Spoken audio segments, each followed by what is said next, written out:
So knowing what you know now, you know you got some Hmm. experience in. Like you said, I remember the little pup, Stanton Kidd. But knowing what you know now and the business of the NBA, Hmm. and just for some inspiring ballers out there that had that same dream as you, is it any advice that you can give them of how you would prepare a little differently for, say, high school and then college and then even the pros? Yeah.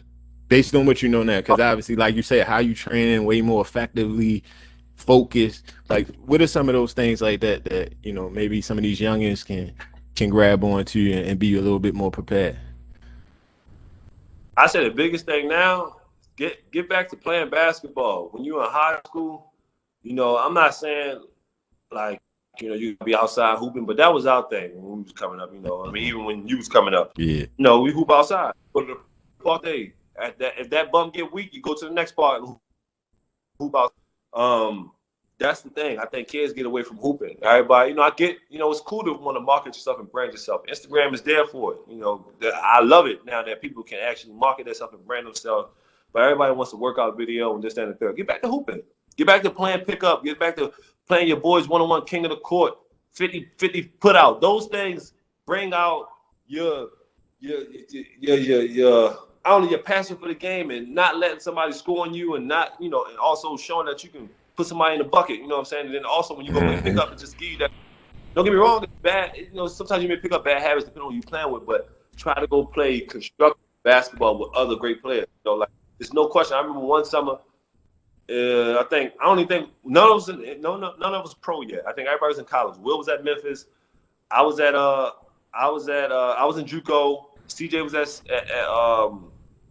at Syracuse. I think Roscoe was transferring to UNLV at the time, he might have been at UConn.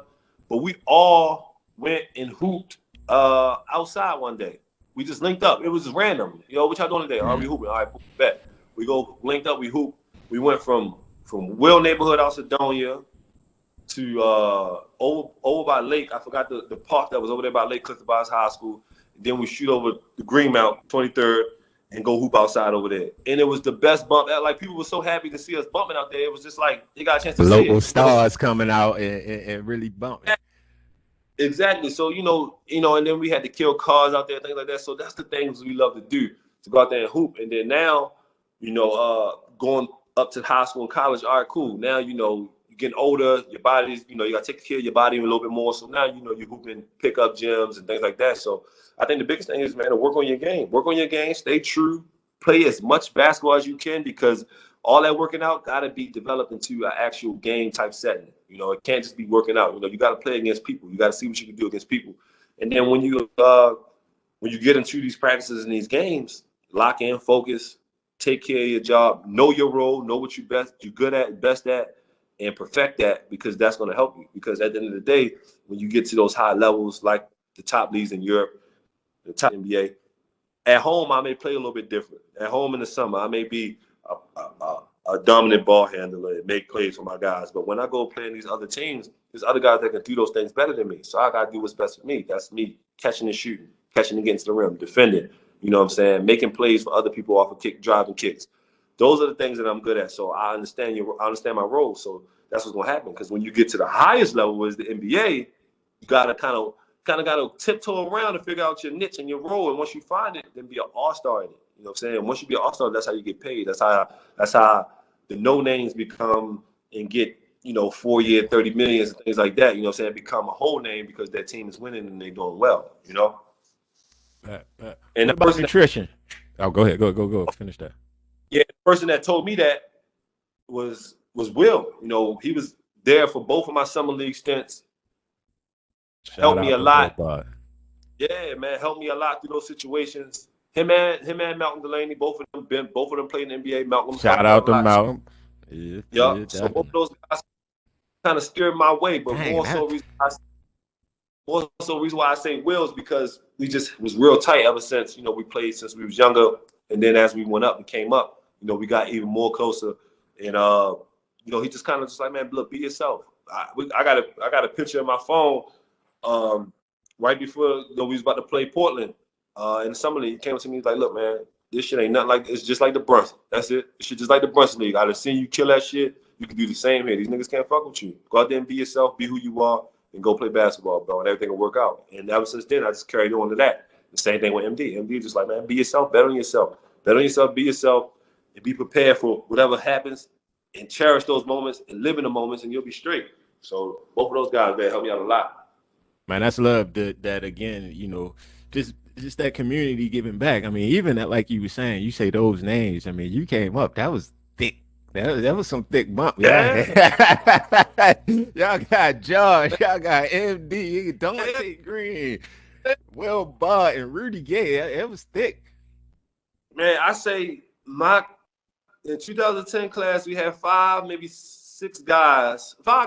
I can name them. Josh, Will, CJ, Jordan Latham, and who else was from Baltimore? Reggie Bullock. Reggie A lot of people Bullock. don't know Reggie Bullock is from Baltimore. Trigger. I don't know that. Reggie Bullock is from Baltimore. That was five people that I knew that was in the top.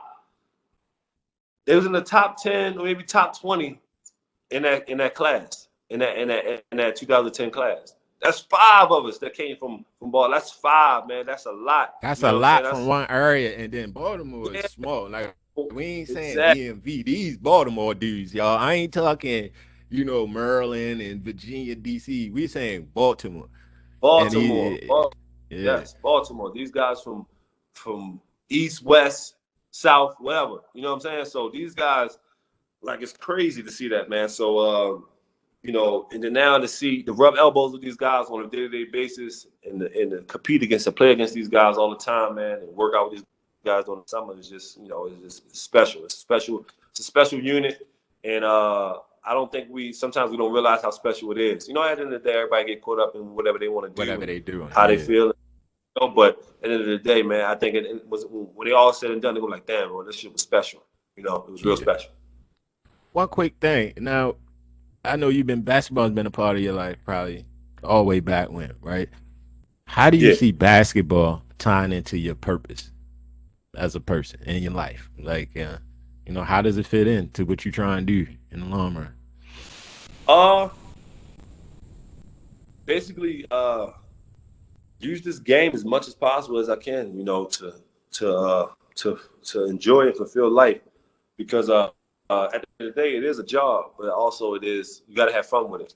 So even though I'm an athlete and I feel like I'm held accountable in a lot of different situations, I still got to live my life. I'm still the same dude that grew up on the block of Wicklow, and Yeah, from my area.